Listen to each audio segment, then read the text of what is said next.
Welcome everybody to HogvilleNET YouTube Live. We are gearing up and getting ready for Arkansas versus 7th-ranked Duke. The Blue Devils will be invading Bud Walton Arena on Wednesday, November 29th.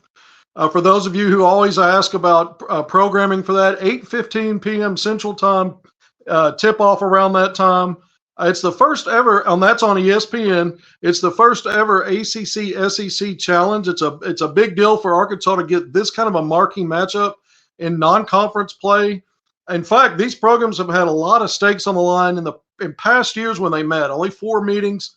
You could call this the rubber match for now because the record's 2-2, but there's always a lot of high stakes in these previous meetings. In college basketball, when you have these high-level games, the stakes are high, but mostly it's been NCAA tournament. This is the first time ever that either team will have played the other on one of the campuses of the teams. But I don't want to waste any more time welcoming in our special guest, because this is the Director of Broadcasting, David Shumate, with Blue Devils IMG. And it's really, first of all, David, thank you for joining us today. No, thanks for having me on. Looking forward to getting out to Fayetteville for the game later this week. Yeah, we appreciate you coming on because, we talk a lot, here locally about the teams that we cover, the Arkansas Razorbacks. It's nice to have a perspective from the other side of it, especially a couple of days leading into a matchup like this. Arkansas had preseason rankings, as did Duke. When you look at a slide, Duke has kind of weathered the storm after that early loss to Arizona. Just moved up from 9th to 7th, has beaten Michigan State, has already got a good resume after, thus far relative to that opening loss against a very good Arizona team. Arkansas, on the other hand, has lost 3 of its last 4 games after preseason rank number 14th, had slid to 20th in the AP poll that came out last week. And now the Razorbacks are out of the rankings, getting just a few voter points at 4-3. So this will be the first time ever these two teams will have played when both teams weren't ranked. And so that's another interesting tidbit, looking at it historically, a bit of trivia. But I wanted to get your thoughts, having set some things up here, about this Duke Blue Devil team now under Jon Scheyer in his second season. No, I mean, I think for Duke, the dominant storyline entering the season was, look, there's an outstanding freshman class that's a part of this team, and I'm sure we'll talk about them with Jared McCain and Caleb Foster and Sean Stewart and those guys. But the big storyline was all the returners. Obviously, Jeremy Roach being at the top of that list, being a senior. Obviously, he played against Arkansas and San Francisco in that Elite Eight game a couple of years ago in Coach K's final season. He's integral to what this team is doing. But to have a guy like Kyle Filipowski choose to come back when he had a chance to be a lottery pick a year ago, certainly a first-rounder, Tyrese Proctor coming back, Mark Mitchell. I mean, I can go on down the list. The biggest thing this year that's kind of been the talking point is the experience that Jon Scheyer has that hasn't always been the case here at Duke when, it's kind of been known for one-and-dones and recruiting on that side of things. So the experience has been very valuable, and I think it's kind of borne itself out in the way this team has played in the first 6 games. The hallmark of this team being they take really good care of the basketball and they share the basketball. The assist-to-turnover ratio is about 2-to-1. Proctor's at about 5-to-1. I think that's because they're a little more comfortable early in the year playing together. I still think there's a little bit of growth that can happen there and still learning a little bit, but you see that early on. The other thing that's different with this team, obviously, with Lively going on to the pros, is maybe not as big as they were a year ago, not as dominant of a rebounding team, still can play well inside, but certainly very deep on the perimeter with all the guards that Jon Scheyer can rotate through. You talked about that assist-to-turnover ratio. That's probably the first thing I noticed. It's very difficult to get to 2-to-1 as a team. You've got to have, and I think that experience plays into that. I was looking at that. I think it was 18-9. The other thing I noticed is the 2-point field goal percentage inside the arc is almost elite, and that it's been good shooting from 3 as well. So what are you seeing from this team inside and out offensively? Let's start on that end of the floor because we started talking assist to turnovers. But what are you seeing the strengths of the team are on the offensive end, aside from that great assist to turnover ratio? No, for sure. I mean, you have to start with Kyle Filipowski. He's averaging 18, 19 points a game to go along with 8 rebounds, and he leads the team in both categories. He's such an efficient scorer around the basket. He's a problem in terms of a matchup because he's playing at the 5 largely right now, but he's got the skill set to play out on the perimeter. So how you match up with him has certainly been a challenge for the opposition. And, you have a guy like Mark Mitchell who comes in, and when he scores in double figures, the Blue Devils have like an 18-1 record in the 2 years he's been here, 17-1, something like that. So when he plays aggressive inside, The Blue Devils are very difficult to stop because they can space the floor this year with their shooting of a Jared McCain who comes in from California, one of the top recruits in the country. Tyrese Proctor, obviously a capable shooter. And to me, Jeremy Roach is one of the elite players in college basketball in the mid-range. So I think that's a thing this year that's kind of changed how the Blue Devils have played a little bit because they had all that shot blocking last year with Lively and Filipowski and other guys in and around the rim. But at times it got a little clogged offensively, and it was hard to have those driving lanes and things like that. And I think with this shooting, they space the floor and kind of play it around Filipowski, and it just feels like there's a little more room to maneuver offensively. And the stats have borne that out, averaging about 84 points a game. So I think this is a team that's still very good defensively, but probably a step ahead of where they were a year ago on the offensive end. And let's talk about Duke's defense for a little bit. What are some of the keys? What are the things that have been strengths for this team? Because it looks like they're keeping teams at a pretty low percentage shooting from three. That's got to be, that's got to be a goal for all college basketball teams now, the way the game's played, especially the way teams like to space the floor. Not all systems and schemes are the same, but you want to take away three-point shooting. But let you answer this. Where do you see Duke's strengths defensively? Well, I mean, I think obviously this started with Mike Krzyzewski. For a long, long time, Duke has been known for man-to-man defense. That stayed the same with John Shire. They play an aggressive man-to-man. They get on the perimeter, as you said, try to deny those three-point shots, force you have to play inside, and they do a really nice job of staying in front, I think. And that'll be challenging against an Arkansas team with so many different guys who can penetrate and score. But to me, that's one of the intriguing matchups is how Duke can keep Arkansas from getting into the paint, from driving and getting to the free throw line, where I think about a quarter of Arkansas's points this year have come at the charity stripe. So to me, that's one of the big storylines. But that's been their strength for sure, is defending on the perimeter and forcing you to go inside and try to do it two at a time. And I'm sure that'll be a big piece of the puzzle come Wednesday night to try to force Arkansas to go inside and get involved with Filipowski. Now for Flip, one of the big challenges will be he's dealt with foul trouble at different times this year. And staying out of foul trouble, I think, is going to be very important on Wednesday night for the Blue Devils to have a chance to win in Fayetteville. But yeah, that's been their story for a long, long time. Aggressive man-to-man, run you off the three-point line and make you have to do it two at a time. You know, you mentioned the game a couple of years ago in the Elite Eight. Obviously, these are different teams.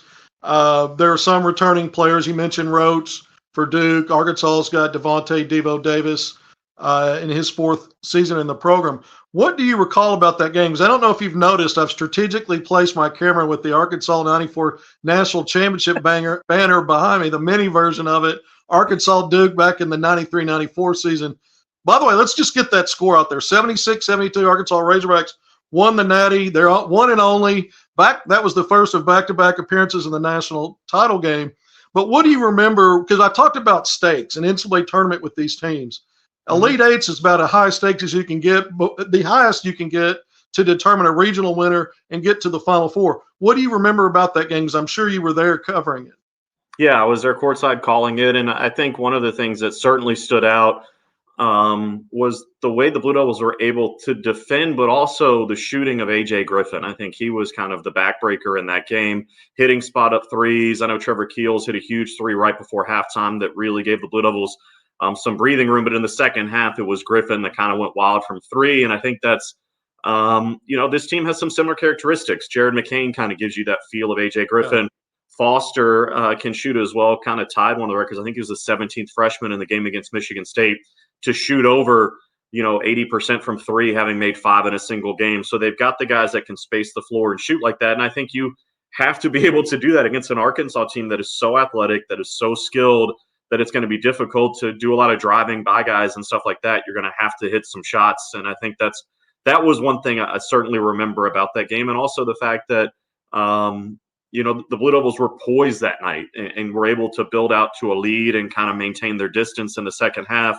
And I was actually talking with Coach this morning, doing some separate stuff, Coach Shire, and he mentioned that specifically. Like, as you mentioned, 9 turnovers a game is what Duke is averaging right now. Well, in Bud Walton, that's going to be a challenge to take care of the basketball, and you don't want to get the crowd going crazy. So not turning it over, I think, is going to be really important in this game. And I think the Blue Devils, for the most part in that game, in the Elite Eight, at least from memory, were pretty poised in that. But Griffin, the three-point shooting, I think, was what stood out the most.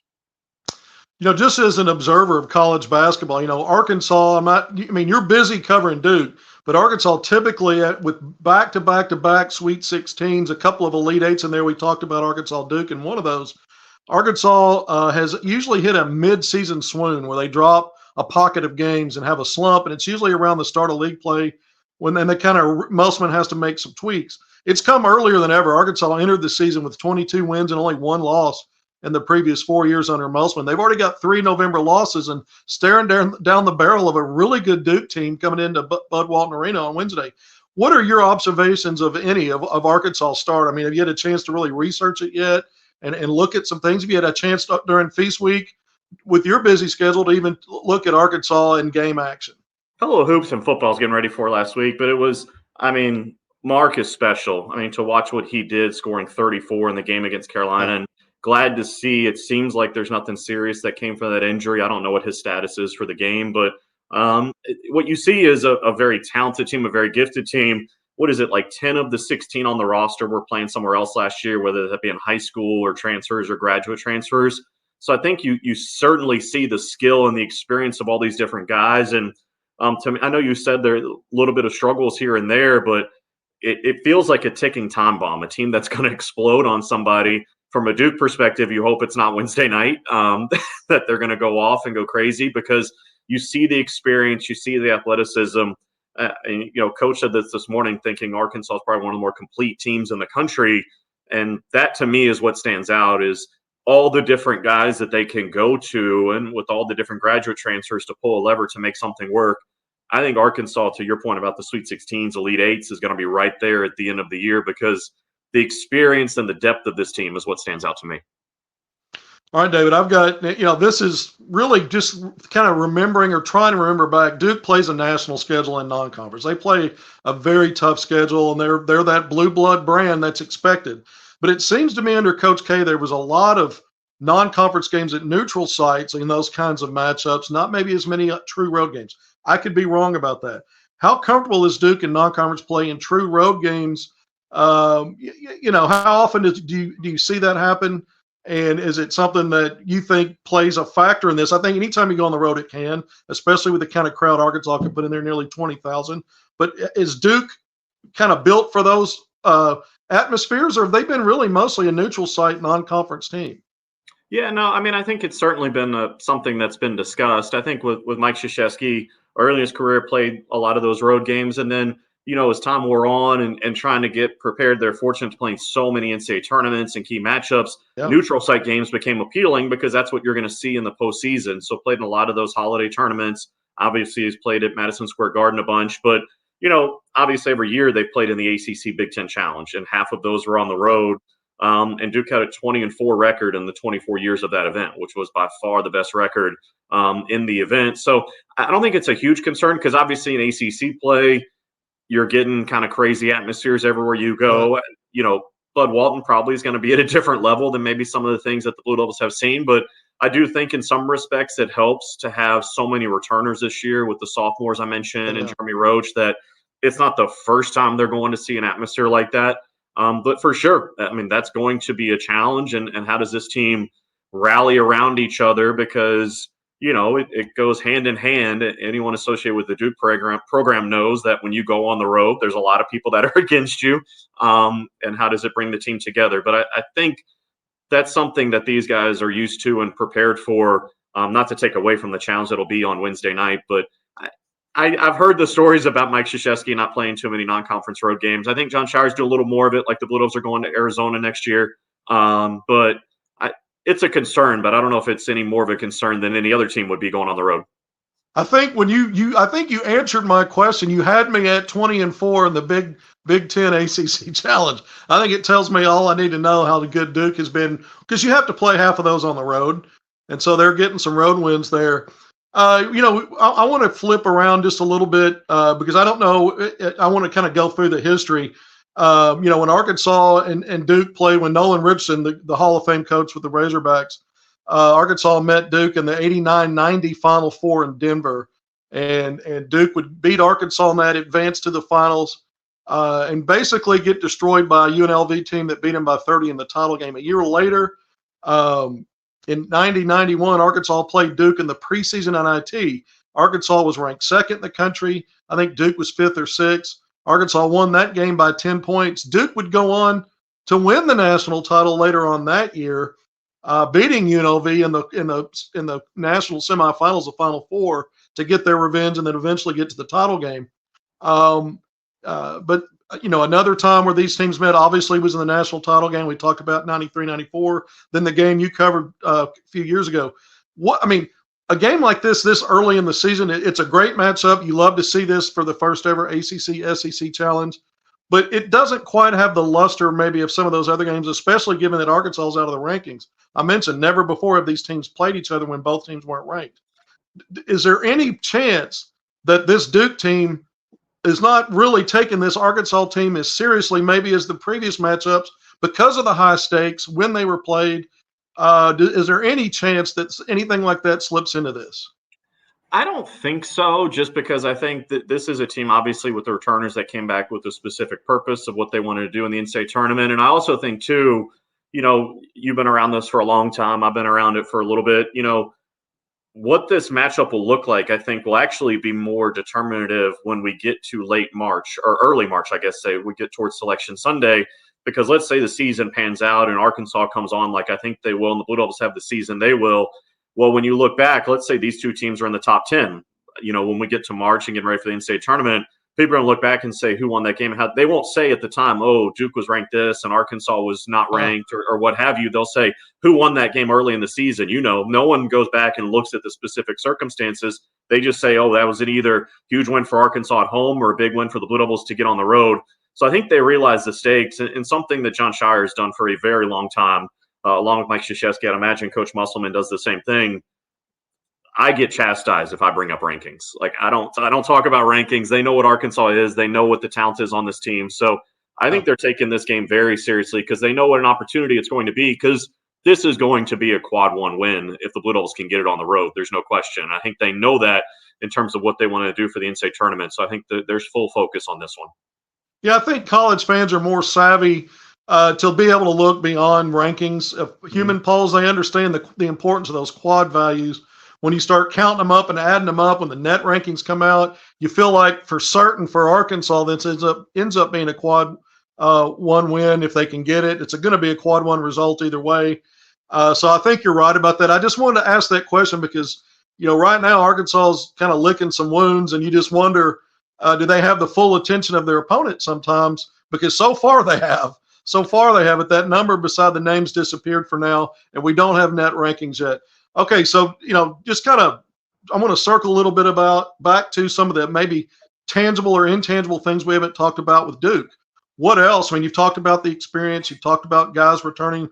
Filipowski, who we know, where is he at right now? 19-8. He's putting up solid numbers. We talked about some of the overall stats.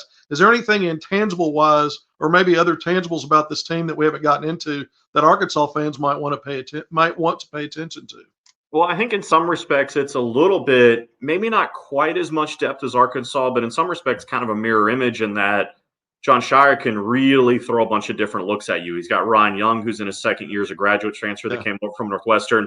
He's got Sean Stewart, who can come off the bench, who's an incredible athlete, actually broke Zion Williamson's standing vertical record in the preseason by a half inch, so he can jump out of the gym. And then you go on the list. They got Jalen Blakes, who's a good defender, Caleb Foster, and they can do lineups where they put all freshmen on the floor at the same time, can do small ball, can bring on Young and Filipowski at the same time if he feels like he needs to go big in the post. So that's something I think, for Arkansas fans, be aware of that going into the game on Wednesday night, that you'll see the starters come out, but he's going to mix and match the lineup and throw a bunch of different things out there, much like Arkansas likes to do. And to me, that is what makes this matchup intriguing, because it's not necessarily, okay, it's going to be these five guys versus these five guys, and let's kind of break down the intricacies of the matchup. I think we're going to see a bunch of different lineups on the floor on both sides. Well, we've appreciated having you on. I thank you for walking through all of this. Certainly, we hope you enjoy your time spent in Northwest Arkansas.